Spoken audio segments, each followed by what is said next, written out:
iHeart, get ready. Fantasy football is here. Welcome to the Scout Fantasy Show. ScoutFantasy.com is home to the Fantasy Football World Championships and the best players in the world. Real money winners giving their secrets to help you win. Now exclusively on iHeart. This is the Scout Fantasy Show with your host, the one, the only, Dr. Roto. Dr. Roto, get out the insurance cards, get out the copay. The office is open, my friends. Week 8 almost done. We'll preview the Monday night game in just a little bit. But let's take a look at the week that is over. Week 8 and some crazy scores there. Oh my God, some low-scoring games, some high-scoring games, some people who did better jobs than I thought they would, and some guys who flubbed. But we'll get to all of that first. So let's start out with the game in London. Minnesota and Cleveland. I think Hugh Jackson's going to get fired. I think he's going to get fired. And look, here's why I fire him. It's not that the team's not trying, but you can't be going with DeShone Kizer, who's not ready to play. This guy's not ready to play. I don't care what you say. He's not a good quarterback. It's going to take him a long time to be a good quarterback. I think this guy would have benefited completely from waiting and watching and learning and practicing and maybe going into mop-up games, but not like this. Because this team has no chance to win. Duke Johnson has a concussion. If he's gone, they got nothing. That team is nothing. Minnesota, Case Keenum did exactly what we thought he'd do, 288 yards, 2 touchdowns against the bad Cleveland Browns pass defense. McKinnon and Murray did okay, not special. Thielen found the end zone for the first time in this year. Kyle Rudolph found it for the first time, for the first time in a while. And Stephon Diggs finally played. It was good to see Stephon Diggs playing. Thielen, 5 for 98 and a touchdown. Guy's been great all year. Rudolph, 6 for 27 and a touchdown. Would have liked more yardage, but I'll take the 6 catches. I was very, very wrong about the Philadelphia game against the 49ers. I thought this game was going to be closer. It wasn't. Philadelphia is a really good team right now. This team is playing at a high, high level.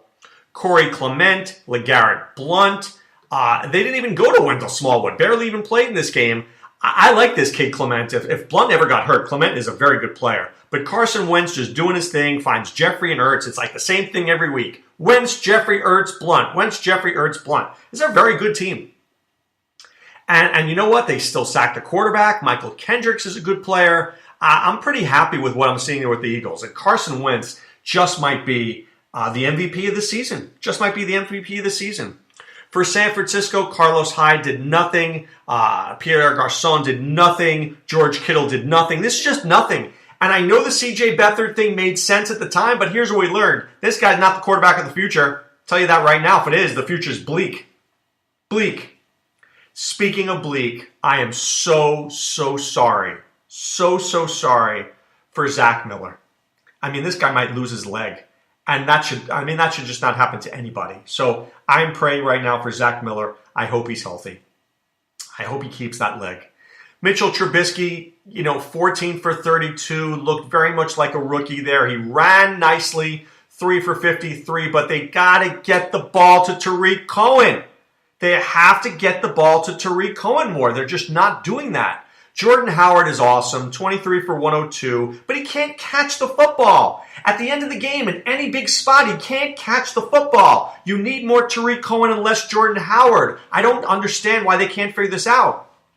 Got to give props to Trey McBride III from the College of William Mary. Go Tribe, Trey McBride, my man. Doing a great job there. 3 for 92. Looks like he's going to have a job even when Dontrell Inman returns. I think the receivers will be McBride, Inman, and Wright.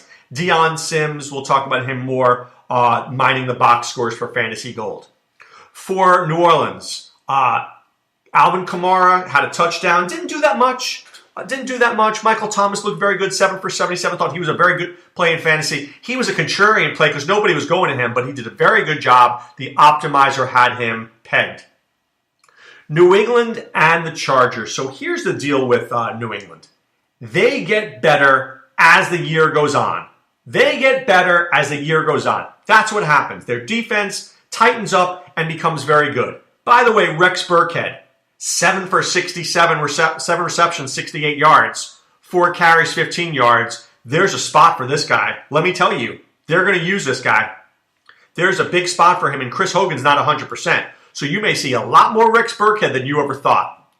Dion Lewis does his thing, gets a couple of receptions. Mike Gillislee does nothing, as we're used to. James White, 5 receptions, 85 yards.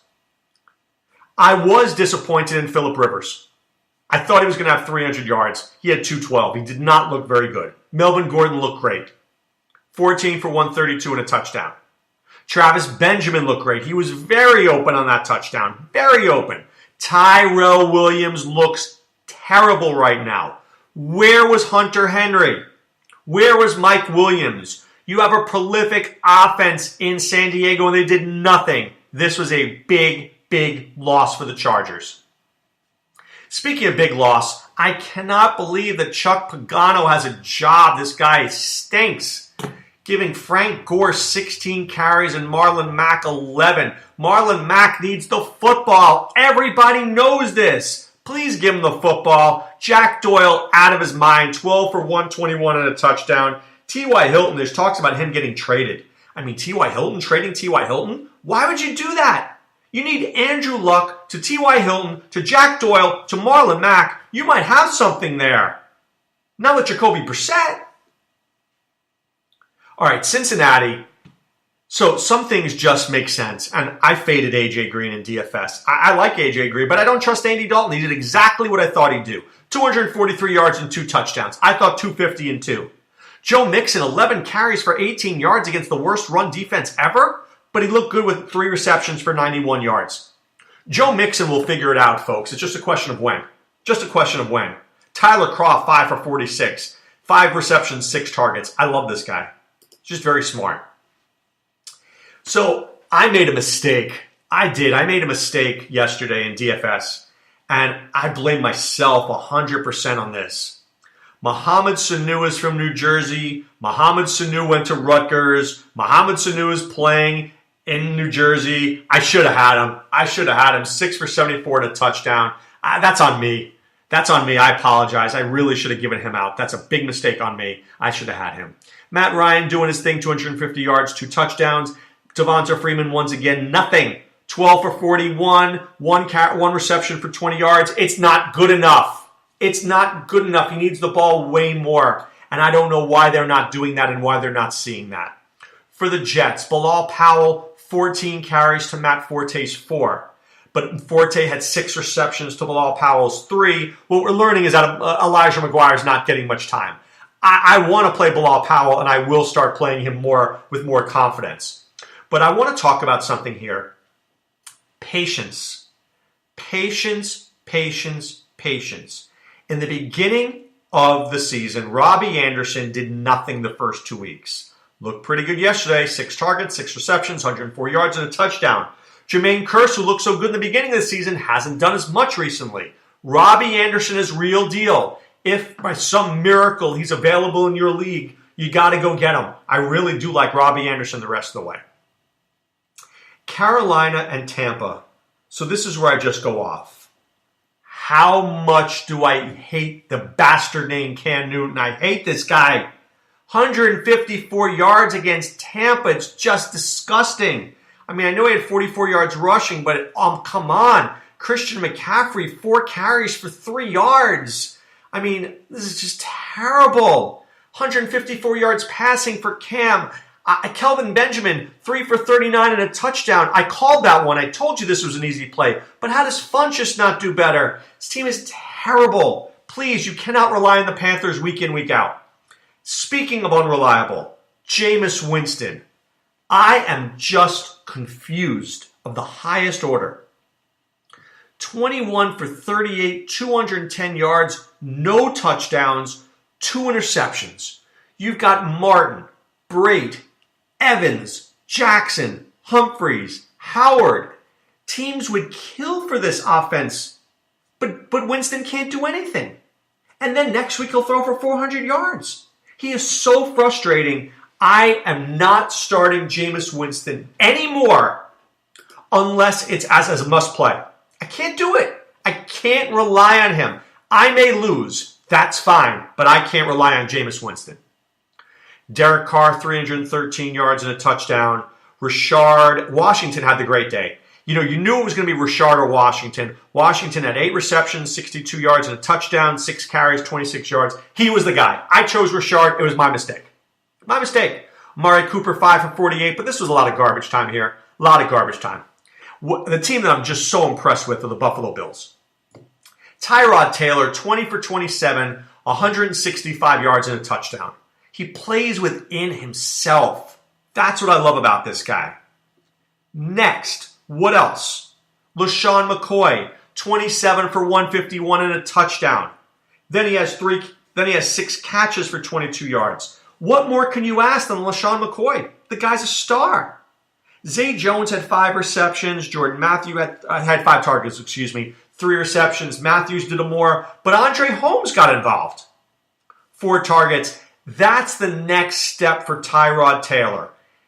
Use your arsenal, especially when Clay comes back. I know he'll go to him, but get Holmes, get Jones, get Matthews, get them all involved. Deontay Thompson, 1 for 5. I could have smelled that one. That looked too predictable. Houston and Seattle. Wow. First of all, Deshaun Watson. I'm speechless. That's how good he is. Speechless. 402 yards, 4 touchdowns, 3 picks, 8 carries, 67 yards. And let me tell you something. They were 1 first down from winning this game. I know teams want the clock to run, but Deshaun Watson could have been stopped all game. Just throw the ball. Get it done. Come on. Hopkins, 8 for 224 and a touchdown. Fuller, 5 for 125 and 2 touchdowns. Lamar Miller, 2 touchdowns. I mean, this team is firing on all cylinders. What an amazing job by the Texans. Only to be better, the only person better was Russell Wilson. 452 yards and 4 touchdowns, plus 30 yards rushing. They can't run the football. Take out Russell Wilson. I kid you not. Take out Russell Wilson, and they had 17 carries for 3 yards. Seriously, 17 carries for 3 yards. That's how bad it is. But Tyler Lockett, 6 for 121. Paul Richardson, 6 for 105 and 2 touchdowns. Baldwin, 6 for 54. Graham, 4 for 39 and 2 touchdowns. I mean, unreal. Unreal how good the receivers are. Unreal how good Russell Wilson was.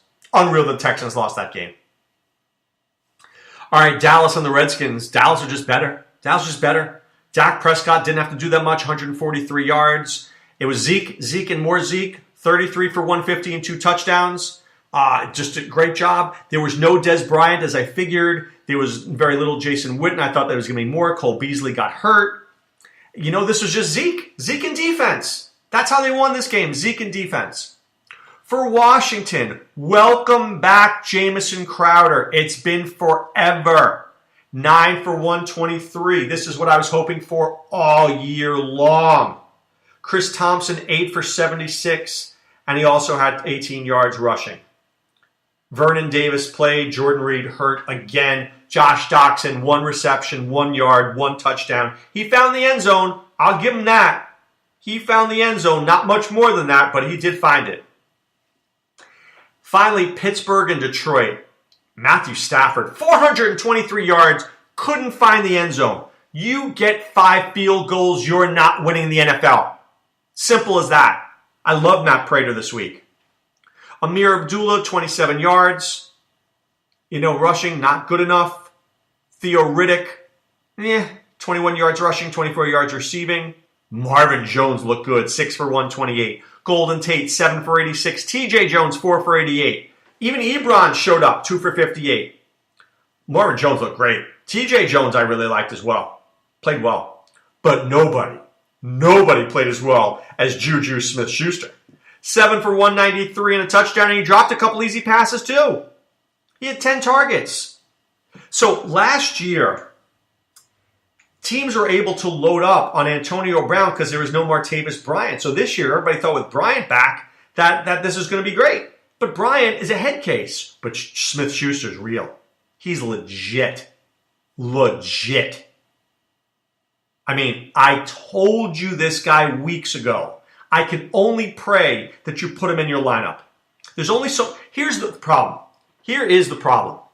In fantasy sports, you have a window. It is a short window, but it is a window nonetheless.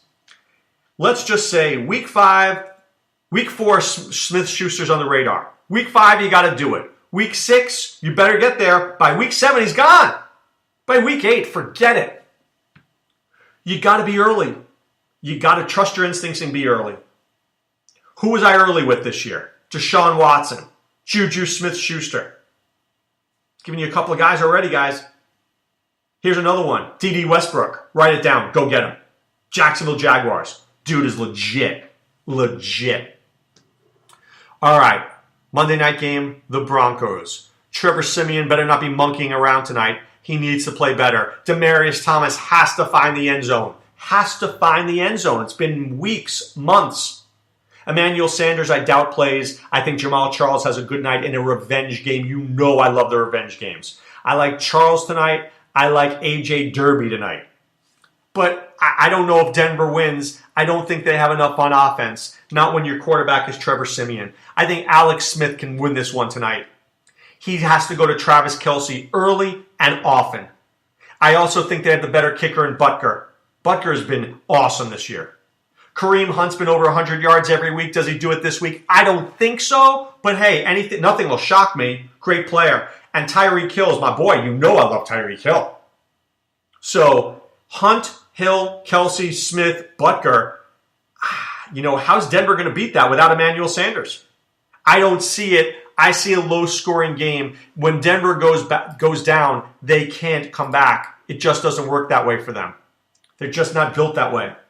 It's sad, but it's very true. All right.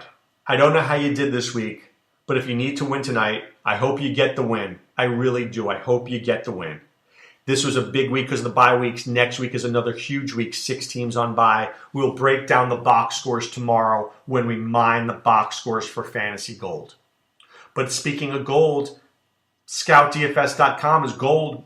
Whether it's for NBA, NHL, NFL, whatever it is, you want to win some money, check out ScoutDFS.com. Do that right now. And also ScoutFantasy.com. Enter the promo code ROTO2017. Pay for, get your half off your first month. And be a member of the Scout Army. We'll help you out. We'll answer your questions. We'll do whatever we can to get you a victory. We want you to win your fantasy football championships. That's important to us. That's what we do. And we want to make you happy. All right, guys, time now to put away the insurance cards, put away the copay. The office is closed, my friends. Enjoy tonight's game. Good luck if you need the win tonight. Back tomorrow. Be well. Take care. Thanks for listening to the Scout Fantasy Show. There's never been a better time to join the Scout Army. Visit ScoutFantasy.com. Use the promo ROTO for 2 months free. And don't forget, fantasy players, please thumbs up the podcast on the iHeart app. See you next time. Go Scouts!